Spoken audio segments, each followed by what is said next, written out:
अस्सलाम वालेकुम स्टूडेंट्स। उम्मीद करता हूँ आप सब खैरियत से होंगे। स्टूडेंट्स, आज जो हमारा लेक्चर है वो है कंप्यूटर साइंस 7th क्लास, और आज हम लोगों ने करना है यूनिट नंबर 1 जिसका नाम है इमर्जिंग टेक्नोलॉजी। तो चलिए स्टूडेंट्स, हम लोग शुरू करते हैं कि इमर्जिंग टेक्नोलॉजी के बारे में हमने पहले भी डिस्कस किया हुआ है, और आज जो हमारा पॉइंट है वो हमारे पास है कंप्यूटर पोर्ट्स के बारे में। तो सबसे पहले हम लोग इसको डिफाइन करते हैं। इसके तीन ही सवाल हैं हमारे पास। या तो write the examples of external ports, या टाइप्स ऑफ पोर्ट्स, या डिफाइन द कंप्यूटर पोर्ट्स। तो सबसे पहले हम लोग डिफाइन करते हैं। A computer ports is a physical point on a computer which is an external device can be connected to the computer. तो सबसे पहले आपने इसकी डेफिनेशन बतानी है कंप्यूटर पोर्ट्स की। इसके बाद सवाल आता है right the examples of external ports. तो स्टूडेंट्स, कीबोर्ड, माउस, स्कैनर, इसी तरह प्रिंटर, मॉडम और मॉनिटर, ये हमारे पास एग्जांपल्स हैं जी एक्सटर्नल पोर्ट्स की। ये 6 जो हमारे पास एक्सटर्नल पोर्ट्स है स्टूडेंट, ये 2 नंबर की डेफिनेशन भी है। यानी कि इनमें कुछ इनपुट डिवाइसेस हैं और कुछ आउटपुट हैं। यानी कि इनपुट को हम लोग इस्तेमाल करते हैं डाटा एंटर करने के लिए, और आउटपुट को हम लोग डाटा रिसीव करने के लिए। तो ये हमारे पास डेफिनेशंस और भी हैं। नीचे हमारे पास टाइप्स हैं। तो write the types of ports. USB, जिसका नाम है हमारे पास सीरियल पोर्ट्स, और एक डिस्प्ले पोर्ट्स और पैरेलल पोर्ट्स। तो ये हमारे पास डेफिनेशन, एग्जांपल्स और टाइप्स हैं पोर्ट्स की। इसके बाद हमारे पास नेक्स्ट जो डेफिनेशन है उस डेफिनेशन का नाम है डिफाइन यूएसबी पोर्ट्स, और दूसरा सवाल टाइप्स ऑफ यूएसबी पोर्ट्स। तो सबसे पहले हम लोग इसको डिफाइन करते हैं।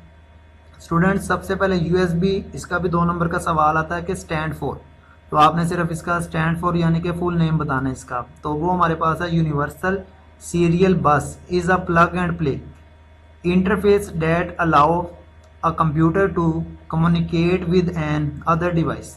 अब यहाँ पे हम लोगों ने कुछ डिवाइसेस ऐसी होती हैं जिनको हम लोग एक्सटर्नली कंप्यूटर के साथ अटैच करते हैं। मिसाल के तौर पर ये हमारे पास टाइप्स पड़ी हैं यूएसबी की, जो इंटरनल नहीं बल्कि एक्सटर्नल बैरूनी तौर पर हम लोग कंप्यूटर के साथ अटैच कर सकते हैं।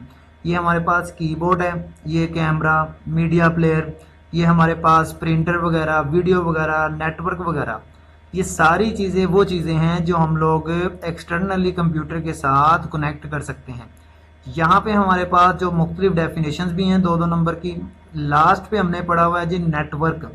तो नेटवर्क की डेफिनेशन बड़ी अहम है। The interconnection of 2 or more computer is called a computer network.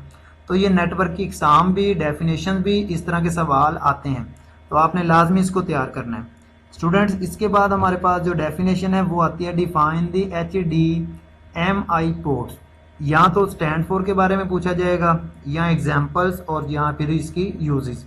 तो पहले हम लोग इसको डिफाइन करते हैं कि HDMI stand for high definition media interface is a digital interface develop to connected high definition devices. तो स्टूडेंट्स, इसके बारे में आपने 2 नंबर की डेफिनेशन इतनी लिख देनी है। एग्जाम्पल पूछी जा रही हैं, डिजिटल कैमरा, LED, गेमिंग, ये इसकी एग्जाम्पल्स हैं। और यूज़ ऑफ HDMI पोर्ट्स। तो HDMI पोर्ट्स को हम लोग क्यों इस्तेमाल करते हैं? इसको हम लोग मुख्तलिफ चीज़ों के लिए, इनमें एक चीज़ है हमारे पास वीडियो सिग्नल, और एक हमारे पास है ऑडियो सिग्नल। तो ये हम लोगों ने इसके बारे में डिस्कस करना है, यूज़ ऑफ HDMI पोर्ट्स। तो आपने फिर इसके ये इस्तेमाल बताने हैं जो हमारे पास मौजूद हैं।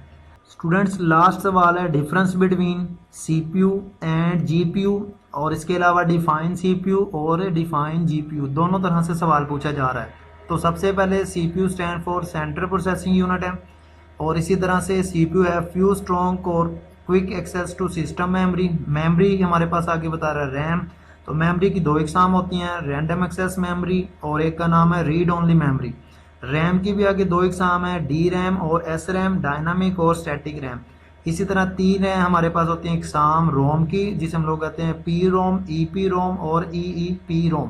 प्रोग्रामेबल, रेजेबल प्रोग्रामेबल और electricity erasable programmable, read only memory.